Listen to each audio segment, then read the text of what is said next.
You know that feeling when a superstar shows up in the biggest uniform of her life, and the fan base still whispers, yeah, but can she close in March? That is exactly where South Carolina is right now with Tania Latson, because she did not transfer to Columbia to be a nice story. She transferred to win a national championship. And after a nagging knee injury, plus that loud headline-grabbing 1-for-10 night in the overtime loss to Oklahoma, Gamecock fans are asking the question nobody wants to say out loud. When the game slows down, when the lights get hotter, when every possession feels like a season, can Tania Latson be the closer? Tonight we are cutting through the noise. No narratives, just film, just facts, and the truth from her most recent performance.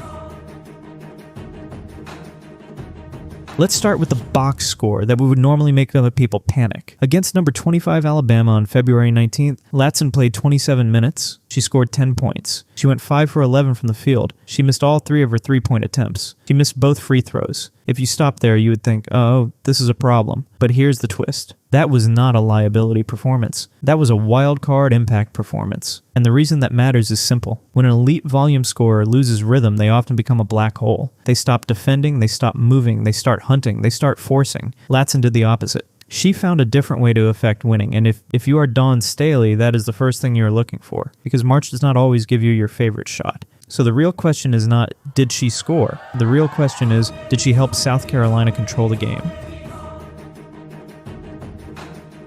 Here's where Latson quietly changed the temperature of that Alabama game. She recorded 4 steals. 4. In 27 minutes. Not hands in the passing lane steals, not accidental deflection steals. These were anticipation steals. These were burst and jump steals. These were the kind of plays that do not just end possessions. They erase the other team's confidence. And think about what that means inside South Carolina's system. When the Gamecocks are at their best, the defense is not just defense. It is offense. It is transition equity. It is free points. And Latson was right in the middle of it. With her applying point-of-attack pressure, South Carolina forced 5 Alabama turnovers in the first quarter alone. 5 turnovers in the first quarter. Alabama scored 8 points in the entire opening frame. 8. That is not a normal basketball quarter. That is suffocation. And Latson's energy was a big part of it. So when her jumper was not there, she did not disappear. She became the spark that helped South Carolina short-circuit Alabama's rhythm before it even started.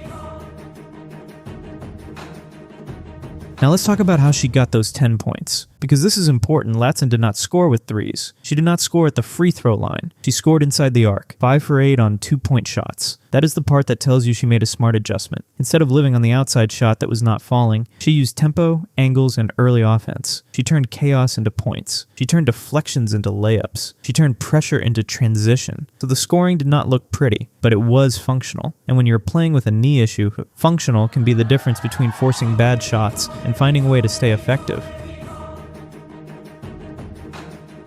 Now let's address the fear that was always going to follow a portal-era superstar into a championship ecosystem. Does she hijack the offense? Does she over-dribble? Does she chase numbers? Does she freeze out the front court? Because South Carolina's identity is not one player saves the day. Their identity is paint touches. Interior gravity, the ball finding the bigs crushing you. So what did Latson do in this Alabama game? She did not hijack a thing. She took 11 shots. 11. That is all. And that mattered because it left the oxygen in the room for the real punishment to happen inside.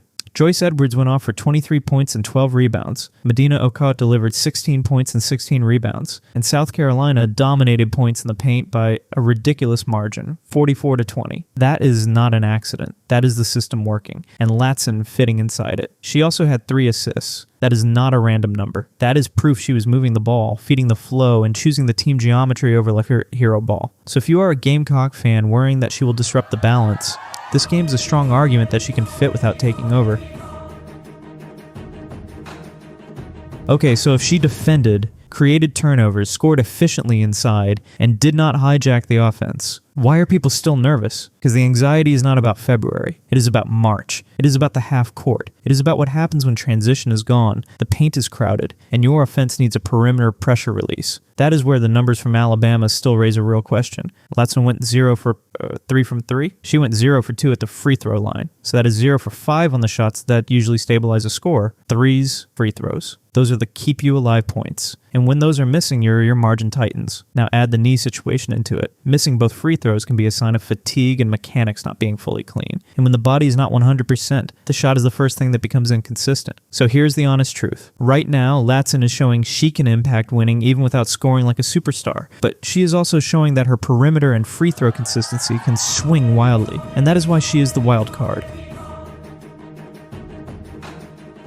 Now we look forward. February 22nd, number 17, Ole Miss. ESPN College, game day in town. Colonial Life Arena sold out. National microscope, and every possession is going to feel louder. This is the exact type of game that defines the Latson conversation, because Ole Miss is not going to give transition. They are going to make it physical. They are going to make it a grind. And they are going to test whether Latson can be that perimeter valve when the paint is crowded. So what are we watching? We are watching her decision making. We are watching whether she stays connected defensively. We are watching whether she can manufacture clean points without forcing. And we are watching one thing above all. When the moment rises, does the shot settle? Or does the knee and the mechanics turn her into feast or famine? Because if she hits a couple early jumpers, the entire building changes. If she draws contact and makes free throws, South Carolina becomes terrifying. But if she is empty from deep and empty at the line again, then the pressure shifts. And that is the tension. That is the storyline. That is why she is the unpredictable fulcrum of South Carolina's championship destiny.